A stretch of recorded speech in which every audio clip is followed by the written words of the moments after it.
আমি যে গাড়িটা টানি কষ্ট হয় না, মানুষের বাসা বাসা কাম করলাম, মাটি টানলাম, ইট টানলাম, টাইনে টুন্নে আমার এই ছেলে মেয়ে করে লেখাপড়া শিখাইলাম।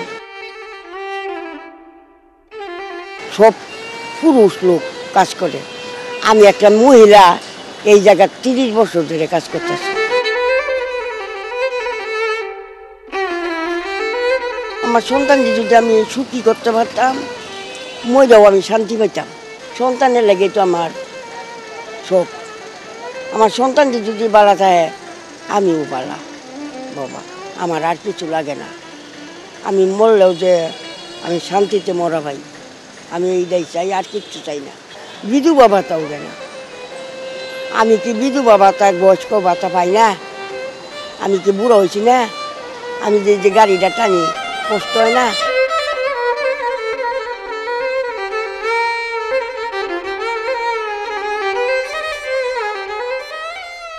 ছোটকালে এর বাপ মারা গেল, 1 বছর হয়েছে।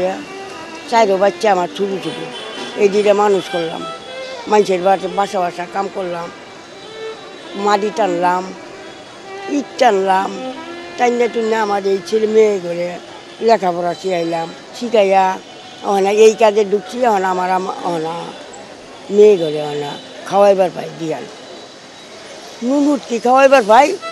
যদি বেতন যখন পাই তখন আমার অনেক করি না, আমার এই বেতন দিয়া আমার মেয়ে করে একটু মাছ এনে দিই, একটু মাংস এনে দিই, দিলে আমার মেয়েরা শান্তিতে মা আজকে বিয়ান ভাত খাইছি।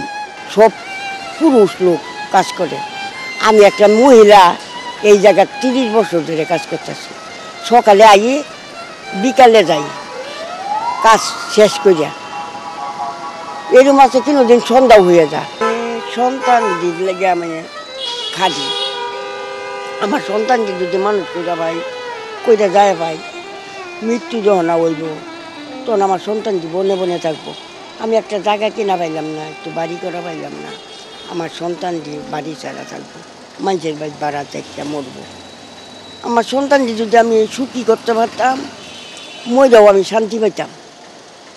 আমি যে সন্তানটিকে মানুষই করে কী করা পাইতেছি যে আমি মরলে যে আমার হিতান্ন যে সন্তানের না কইয়া পা, আমার তো তাও ক্ষমতাটা নাই।